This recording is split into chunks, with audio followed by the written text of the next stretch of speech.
मी ऋषी रायमल, जालना जिल्ह्यातून. तर आपण आलो आहोत इथं कौसार सरच्या यांच्या बागेमध्ये. तर आपल्याला इथली ती पूर्ण ट्रीटमेंटची माहिती देतील आपल्या प्रोडक्टबद्दल. बोला कौसार. 3 वर्ष झाले ही बायोरिच अल्ट्राची वापरतो आम्ही. झाडं एकदम पिवळसर पान होते याच्या आधी, बारीक होते, आता पानं रुंद झाले. कलर एकदम चांगली क्वालिटी, पिवळा नाही, झाडाला डिंक पण येत नाही. बोर्ड पेस्ट वगैरे काही लावायची आवश्यकता नाही. आणि आपण किती वर्षापासून यूज करतो ते प्रोडक्ट? 3 वर्ष झाली. प्रोडक्टचं नाव आहे बायोरिच आणि एक अल्ट्रासी. हे ते कंप्लीट नाही का 3 वर्षापासून यूज करतात. तर यांची पहिली अवस्था होती पूर्ण बाग हा गळ झालेला होता, उठून चालला होता, पिवळसर झालेला होता, डिंक येत होता, परत त्याला नाही का खोड कीड वगैरे सगळं म्हणजे त्याला रोग होते त्याला. तर त्यांनी पूर्ण कव्हर केले. तर ते सांगतील की ते कसं कसं यूज करतात वगैरे आणि कसं त्यांनी नाही की त्याचे फायदे त्यांना मिळाले त्यातून, हे ते सगळं सांगतात. आणि हे आपण प्रोडक्ट बनवलेलं असतं, औषध स्लरी आहे, ते आपण ह्या प्रकारे बनवतो आपण. 10 किलो शेणाचं गाठोडं, गूळ, गोमतीर आणि 250 ग्रॅम बायोरिच, हे असे 2 बॅरेज आहे 200 झाडासाठी. हे ह्या पंपाद्वारे जाते ड्रिपना, आणि स्प्रे पण घेतो. स्प्रे गेल्यानंतर या असा डिक निघून पडतो. इकडे हा बघा, हा इथं डिग होता, डिग निघून पडला. आता हा पण बघा आहे का, असा डिग पूर्ण प्रकारे गळून पडतो, डिग राहतच नाही. हा, आता 3 वर्ष झाले याला पेस्ट वगैरे पण काही लावलेलं नाही. 3 वर्ष झाले.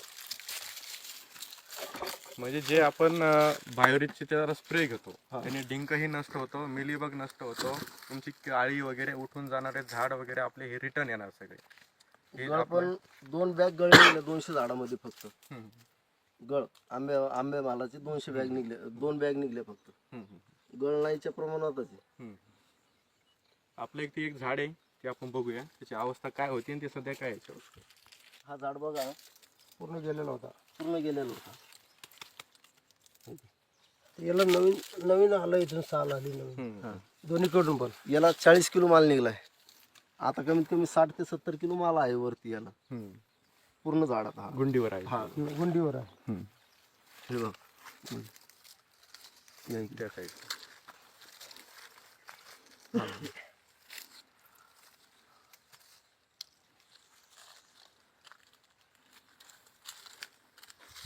हा बघा, 70 ते 80 किलो माल आहे याच्यावरती अवेलेबल सध्या. हे पूर्ण बगीच्यामध्ये हा सर्वात जास्त झाड गेलेलं होतं. याला जर धरून हलवलं तरी तुटायची क्षमता होती याच्यात. फक्त एवढी एक फांदी हिरवी होती याची, पूर्ण झाड वाळलेलं होतं. ते बायोरिचमुळे हा व्यवस्थित झालं, खूप चांगला रिझल्ट आला, येतच राहील. त्यातून तुम्हाला एक शिकायला मिळालंय, अनुभव मिळाला तुम्हाला. परत तुम्ही यातून नाही काही असं तुम्हाला की तुम्ही खुश झाला यामध्ये? हो, खूप खुश झालो सर. ज्या टायमिंगला तुमचा बाग हा पूर्ण नाही का म्हणजे औषध होता बाहेर निघण्याचा, त्या टायमाला तुम्ही खचले होते. पण नंतर तुम्ही ज्यावेळेस तुम्ही याच्यावर झुंज दिली यासोबत, तुम्ही यासोबत म्हणजे तुम्ही रोगाला नष्ट केलं, तर तेव्हा तुम्हाला याबद्दल नाही का बरं वाटलं? खूप आनंद झाला, खूप आनंद झाला. तिकडे कांद्याला पण आपण यूज केलेलं आहे. ते 5 वेळेस बायोरिच आणि अल्ट्रासी सोडले आम्ही. याची बियाची फुगवणशक्ती वाढली, जाडी वाढली, आणि वजन पण थोडंसं व्यवस्थित वाटतं. वजनाला पण व्यवस्थित वाटतं थोडं. रायमल सरांनी ज्याप्रमाणे ट्रीटमेंट सांगितलं होतं कांद्याचं, त्याप्रमाणे कांद्याचं आम्ही केलंय, रिझल्ट वाटलाय. हा स्टंप पिवळा राहत होता अगोदर, हा परिपूर्ण हिरवा दिसतोय आता, पूर्ण पिवळा राहत होता ह्या टाईपमध्ये. अगोदर असा होता, बॅरियर सोडण्या अगोदर पिवळा, आता पूर्ण हिरवा झाला. हा स्टंप हिरवा राहणं पण खूप गरजेचं आहे. रायमल सरांनी सांगितलं त्याप्रमाणेच ट्रीटमेंट केलं, याचं व्यवस्थित रिझल्ट आला. आम्हाला वाटलं कांद्याला जमतं की नाही जमतं काही की अगोदर, नाही. छान रिझल्ट आला. जे प्रोडक्ट आहे ना, हे सर्व पिकांना चालण्यासारखं आहे. तुमचे बटाटा असो किंवा काही असो, तुमचे फळ असो किंवा पालेभाज्या असो, सर्वांना चालणारे प्रोडक्ट आहे. त्यांचा रोग असो किंवा त्यांचं पोषण असो, सर्व पिकांना हे चालणार. धन्यवाद सर, खूप चांगलं.